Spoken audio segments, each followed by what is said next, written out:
विद्यार्थियों, गत वीडियो में हमने महाराणा सांगा खानवा युद्ध की प्रमुख घटनाएं, प्रभाव व परिणामों का विस्तार से अध्ययन किया था। आज इस ऑडियो आलेख के अंतर्गत हम राजस्थान में स्थापत्य कला भाग प्रथम का अध्ययन करने जा रहे हैं। विद्यार्थियों, प्रसिद्ध कला पारखी पर्सी ब्राउन ने स्थापत्य कला को किसी भी देश की आत्मा कहा है। स्थापत्य कला के अंतर्गत दुर्ग, मंदिर, स्तंभ, जलाशय, उद्यान एवं समाधियां आती हैं। राजस्थान में एक बड़ी ही लोकप्रिय कहावत है कि नाव गीतड़ा ने भीतड़ा सु रहवे, अर्थात किसी व्यक्ति का नाम गीतों और उसके द्वारा निर्मित भवनों, दुर्गों की दीवारों में अमर रह जाता है। राजस्थान में कला का जन्मदाता महाराणा कुंभा को माना जाता है। कुंभा के दरबारी विद्वान व शिल्पी मंडन द्वारा रचित वास्तुकला, प्रासाद मंडन, रूपावतार, रूप मंडन, राजवल्लभ, गृह मंडन एवं वास्तुसार ये प्रमुख ऐसी रचनाएं हैं जिनसे हमें स्थापत्य कला के निर्माण व विकास की जानकारी मिलती है। दुर्ग निर्माण। शुक्र नीति में दुर्गों के 9 प्रकार बताए गए हैं। पहला है ऐरण दुर्ग। ऐसा दुर्ग जो खाई, कांटों तथा पत्थरों से दुर्गम हो उसे ऐरण दुर्ग कहा जाता है। इसका एक बेहतरीन उदाहरण रणथंभौर का दुर्ग है। पारीख दुर्ग। इस तरह के दुर्ग चारों ओर से गहरी खाई से घिरे हुए होते हैं। भरतपुर का लोहागढ़ इसका एक बेहतरीन उदाहरण है। पारिध दुर्ग। ध्यान रखिएगा, पारिख और पारिध दोनों अलग हैं। पारिध दुर्ग में चारों ओर ईंट, पत्थर और मिट्टी से बना परकोटा होता है।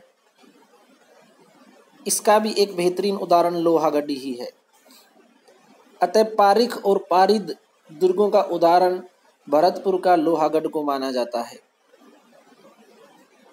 वन दुर्ग। ऐसा दुर्ग जो चारों ओर से कांटेदार वृक्षों से घिरा हुआ हो। रणथंभौर का दुर्ग ऐरण और वन दुर्ग की श्रेणी में आता है। धनु या धानवन दुर्ग। ऐसा दुर्ग जो चारों तरफ से मरुस्थल से घिरा हुआ हो, या ये कहें कि चारों ओर, जिस दुर्ग के चारों ओर मरुस्थल हो उसे धनु या धानवन दुर्ग कहेंगे। धानवन दुर्ग का एक बेहतरीन उदाहरण सोनारगढ़ जैसलमेर व जूनागढ़ बीकानेर का दुर्ग प्रमुख है। जल दुर्ग। वह दुर्ग जो चारों ओर से पानी से घिरा हो उसे जल दुर्ग या अवदक दुर्ग भी कहा जाता है। गिरि दुर्ग। वह दुर्ग जो पहाड़ी पर बना हो। करीब करीब राजस्थान के सभी दुर्ग गिरि दुर्ग की श्रेणी में भी आते हैं। सैन्य दुर्ग। ऐसा दुर्ग जो व्यूहरचना में चतुर्वीरों से व्याप्त होने से अभेद्य हो।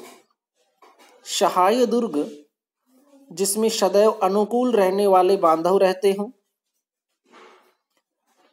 राजस्थान में इन सभी दुर्गों की श्रेणी में चित्तौड़गढ़ दुर्ग पूरे भारत भर में प्रसिद्ध रहा है, जिसके बारे में एक बहुत ही प्रसिद्ध उक्ति भी कही जाती है कि गढ़ तो चित्तौड़गढ़ बाकी सब गढ़ैया, जो कि चित्तौड़गढ़ दुर्ग की श्रेष्ठता को प्रदर्शित करता है।